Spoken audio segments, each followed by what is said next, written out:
Olá, boa noite. Boa noite. O presidente Jair Bolsonaro sancionou a lei que define o orçamento para este ano. O texto será publicado no Diário Oficial da União na próxima segunda-feira. De acordo com a Casa Civil, foi feito um esforço para preservar a maior parte do texto possível. Mesmo assim, foi necessário fazer um corte de 3 bilhões e 100 milhões de reais para garantir recursos para gastos com pessoal, que são obrigatórios. Ao todo, o orçamento deste ano prevê despesas que ultrapassam 4 trilhões e 820 bilhões de reais. Entre os gastos, 4 bilhões e 900 milhões de reais serão destinados ao Fundo para Campanhas Eleitorais. Também estão previstos 16 bilhões e meio para chamadas emendas de relator e 1 bilhão e 700 milhões para o reajuste salarial de servidores da Polícia Federal, Departamento Penitenciário e Polícia Rodoviária Federal. Essa correção salarial, no entanto, ainda não foi confirmada pelo governo. E na manhã de hoje, o presidente Jair Bolsonaro falou com moradores da cidade de Eldorado, no interior de São Paulo, sobre o aumento do valor do diesel no país. Quando a gente vai apresentar a PEC, autorizando, não é determinando, que eu diminua os impostos federais. E os governadores, se assim entender, diminuir o ICMS, eu apanho. Ele quer encrenca com o governador. Eu não estou obrigando o governador a fazer nada. Se a PEC for promulgada, segundos depois, a gente zera o PIS/COFINS do diesel no Brasil. O ministro da Saúde, Marcelo Queiroga, esteve hoje em Manaus para assinar a renovação do contrato de 108 médicos da Rede de Atenção Básica de Saúde. Eles fazem parte do programa federal Mais Médicos. O contrato, que seria encerrado no fim do mês, será prorrogado por mais 6 meses. Atualmente, Manaus conta com 140 profissionais do programa federal em atuação nas unidades básicas de saúde. É uma região continente e que tem muitos desafios. Áreas remotas, cidades que o acesso não é tão simples, só pode ser por avião, por barco, e vocês conhecem essa realidade melhor do que eu. O ministro lembrou que o governo já distribuiu mais de 400 milhões de doses das vacinas contra a Covid-19 aos estados. Só foi possível por conta de uma estratégia diversificada para a aquisição de vacinas, que envolveu, inclusive, uma encomenda tecnológica para que o Brasil tivesse autossuficiência para produzir vacinas com IFA nacional. O ministro pediu também que os pais levem os filhos aos postos de vacinação em todo o país. Elas estão disponíveis para que os pais possam vacinar os seus filhos e que tenhamos um enfrentamento mais efetivo contra a pandemia da Covid-19. E agora os números da Covid-19 no Brasil. Segundo dados do Ministério da Saúde, o Brasil tem 21.848.000 recuperados da doença. 1.438.000 pacientes continuam em acompanhamento. E desde o início da pandemia, mais de 622.000 pessoas morreram de Covid-19 no país. E hoje a cidade de São Paulo vacinou nos seus postos da capital exclusivamente crianças contra a Covid-19. O objetivo da campanha é acelerar a imunização deste público. O repórter Guilherme Lopes acompanhou tudo. Finalmente, o dia de receber a primeira dose da vacina contra a Covid chegou. Estou esperando faz muito tempo, sim, e a expectativa tá que vai ajudar muito, né? Vai ser bom, só que dá um frio na barriga, né? Ela veio com o irmão e a mãe e nem demorou tanto para abrir o sorriso de alívio. Alívio que também é de outros pais. Eles estão vendo tudo que está acontecendo, né? Eles estão ficando em casa, né? Na escola, né? Eles estão vendo a importância. E eles mesmos já estão pedindo, né? Para vacinar, né, filho? Sabemos da importância, todas as crianças devem tomar nessa faixa de idade. E é preciso que todos tenham essa consciência para que a gente possa se livrar logo desse coronavírus. E para isso, os postos de saúde de São Paulo abriram no sábado para atender somente as crianças, dos 5 aos 11 anos de idade. A vacinação começou no dia 17 e até sexta-feira, pouco mais de 21.000 crianças já tinham recebido a primeira dose da vacina.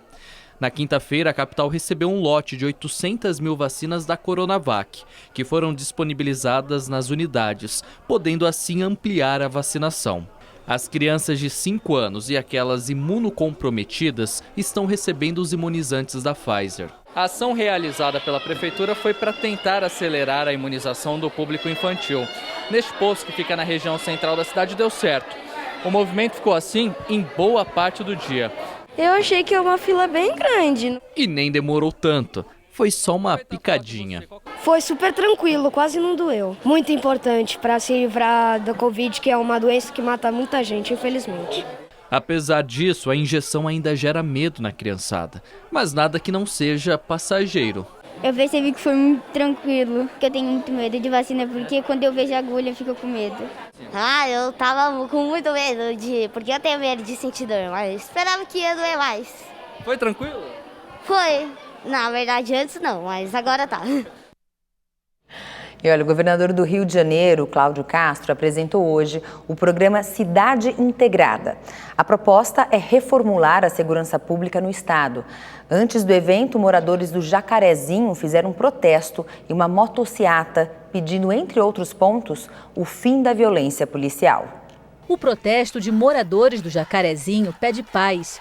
Pede menos violência. A nossa comunidade do Jacarezinho ela seja reconhecida por coisas boas, por coisas maravilhosas, que não seja reconhecida só por chacina, por operações. E é para tentar mudar essa realidade que o Cidade Integrada foi lançado hoje pelo governador Cláudio Castro. O projeto vai além da segurança.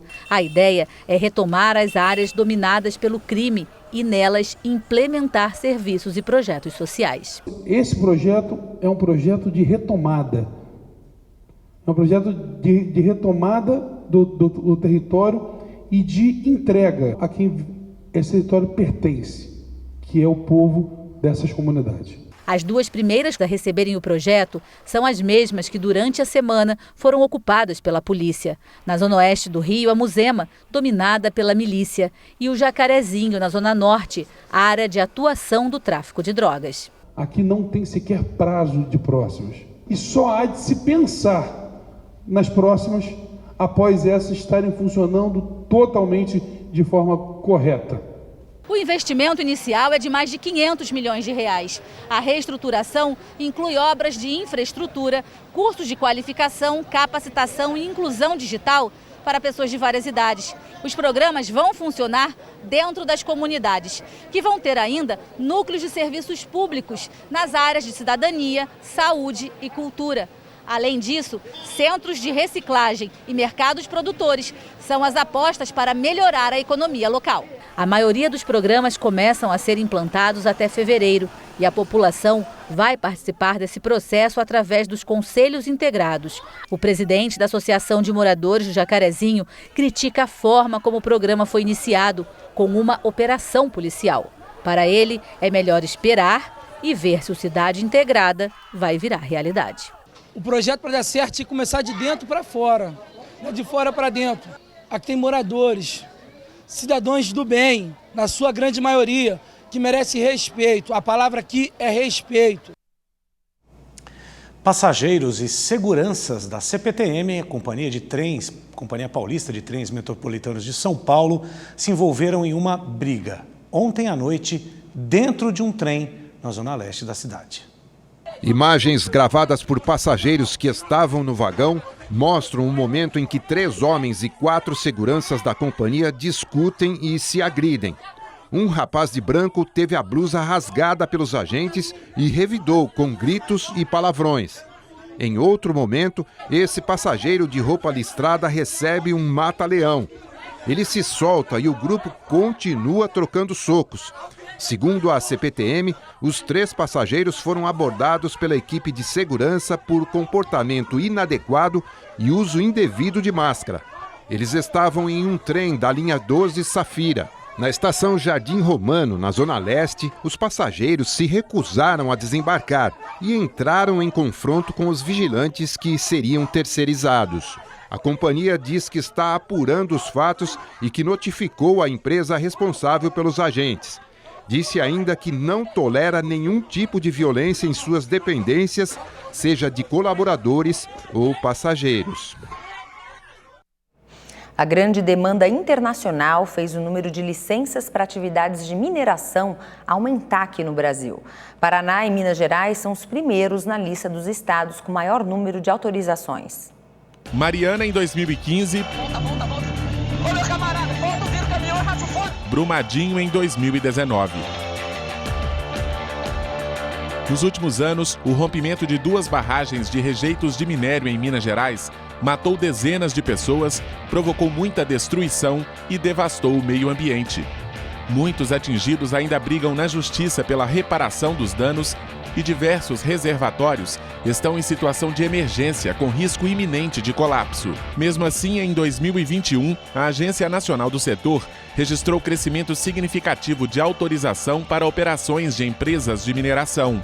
O número de licenças aumentou de 594 em 2020 para 825 no ano passado, um crescimento de quase 40%. No ranking dos estados, Minas Gerais é um dos primeiros da lista, teve 103 autorizações. A liderança é do Paraná, com 146. Com um faturamento crescente, a atividade de mineração ganhou força nos últimos anos.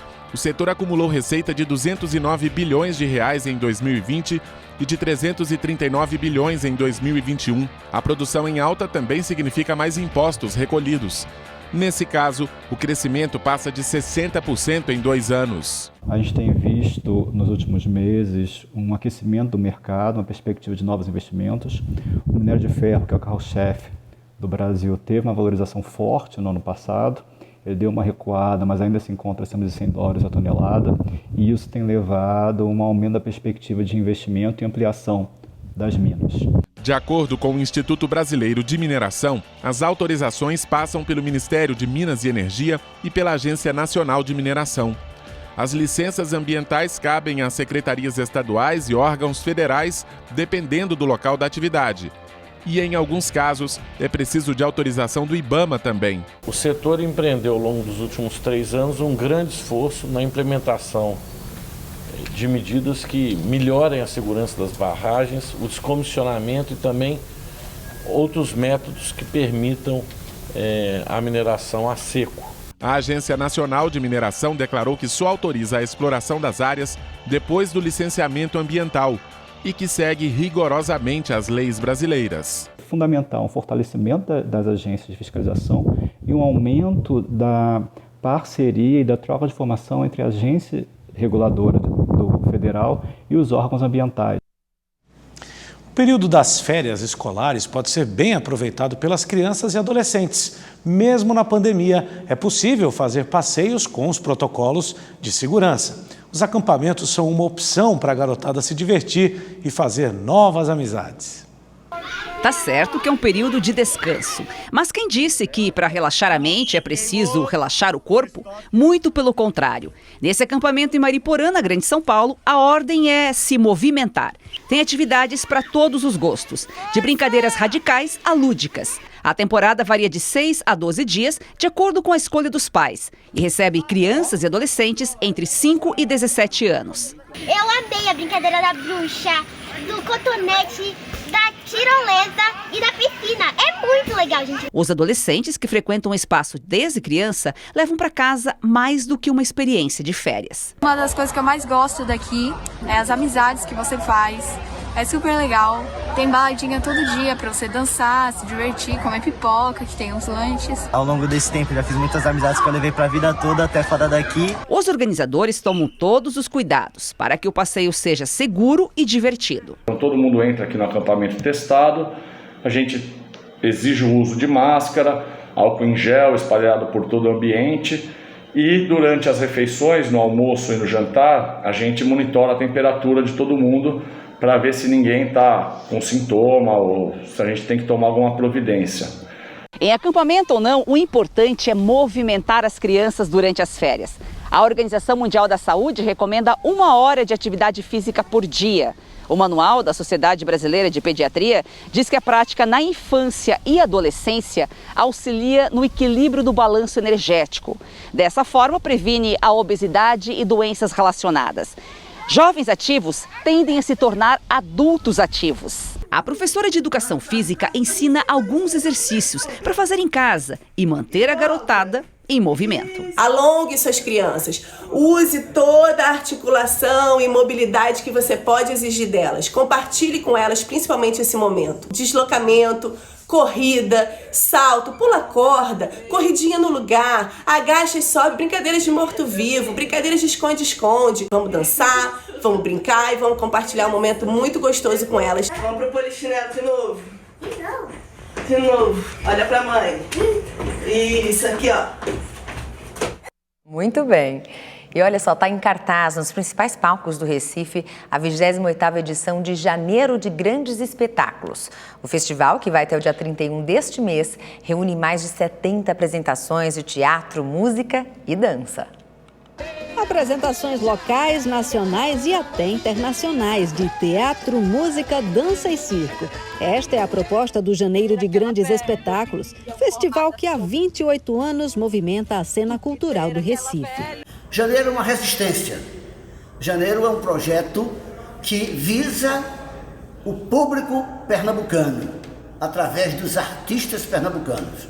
Apesar de ter espetáculos internacionais, nacionais, espetáculos de todo tipo, porque o Janeiro é aberto para todas as pessoas, né? Quem gosta de teatro, quem gosta de música, quem gosta de cinema, quem gosta de espetáculos para criança. Entre os espetáculos de companhias nordestinas está o Bye Bye Natal, um musical que propõe uma viagem à capital do Rio Grande do Norte nos anos 40.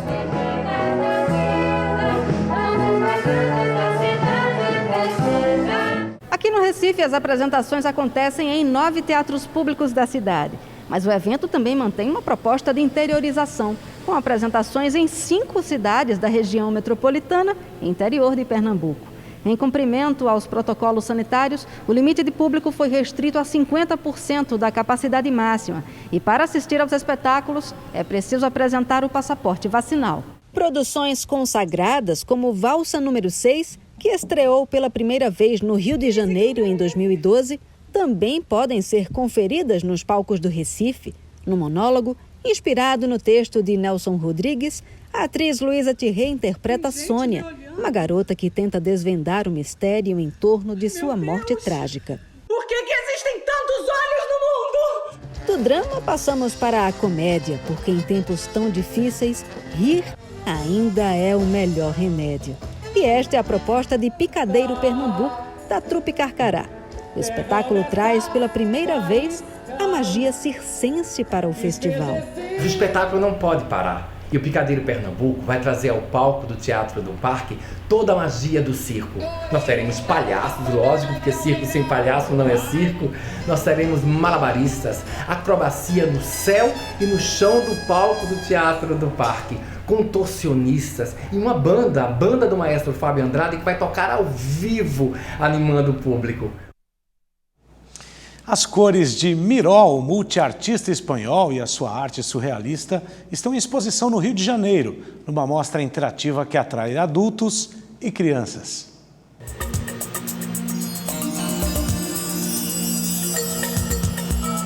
Entrar na exposição é como ingressar em um mundo surrealista, de traços, cores e formas. Toda a linguagem que caracteriza a arte do pintor catalão Miró é notada imediatamente. Em cada ponto, os visitantes descobrem como cilindros, quadrados e linhas se transformam nos animais que o artista gostava de retratar. Do outro lado, uma coleção de 20 litografias e 22 impressões disponibilizadas por um colecionador brasileiro. A exposição emocionou Ana Olga. Ela é tão fã de Miró que tem uma ilustração comprada em Barcelona. Numa das viagens minhas que eu fui no Museu do Miró, eu vi uma imagem, uma das pinturas dele tinha no meu entender, na minha visão de leiga, eu vi um A e um O, que são as iniciais do meu nome. Comprei, mandei fazer um quadro quando eu cheguei no Rio de Janeiro com essa gravura e hoje eu tenho lá exposto na minha sala. Tanto é admiração. O circuito é todo inspirado na obra literária Maravilhas com Variações Acrósticas no Jardim de Miró, escrita em 1927 pelo poeta espanhol Rafael Alberti. Nas poesias, Alberti imagina uma viagem do pintor e de sua esposa Pilar a um jardim cheio de estrelas, flores, plantas exóticas e pequenos bichos, já que Miró gostava de comparar a profissão de artista à de jardineiro.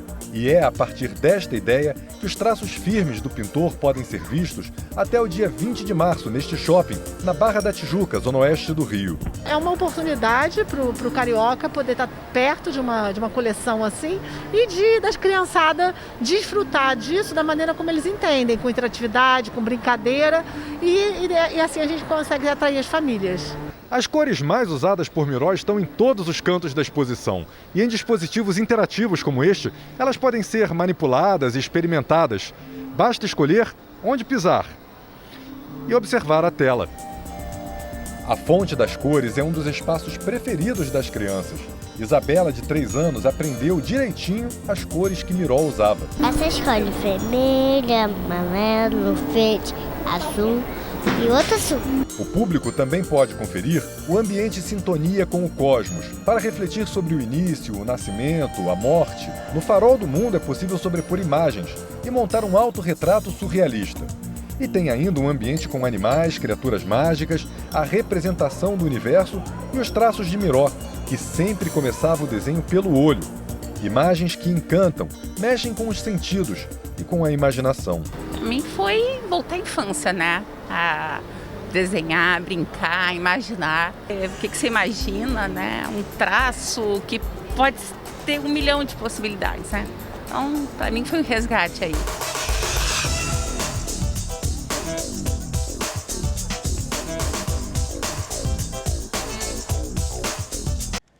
E se você quiser rever esta ou outra reportagem aqui do Rede TV News, basta se inscrever no nosso canal, o canal da Rede TV no YouTube. Lá você também pode ver a íntegra de todos os nossos programas. Acesse agora youtube.com/RedeTV Jornalismo. Isso mesmo, gente. Rede TV News fica por aqui. Obrigada pela sua audiência. Uma ótima noite para você. Uma ótima semana também para todos vocês. Muita paz e serenidade.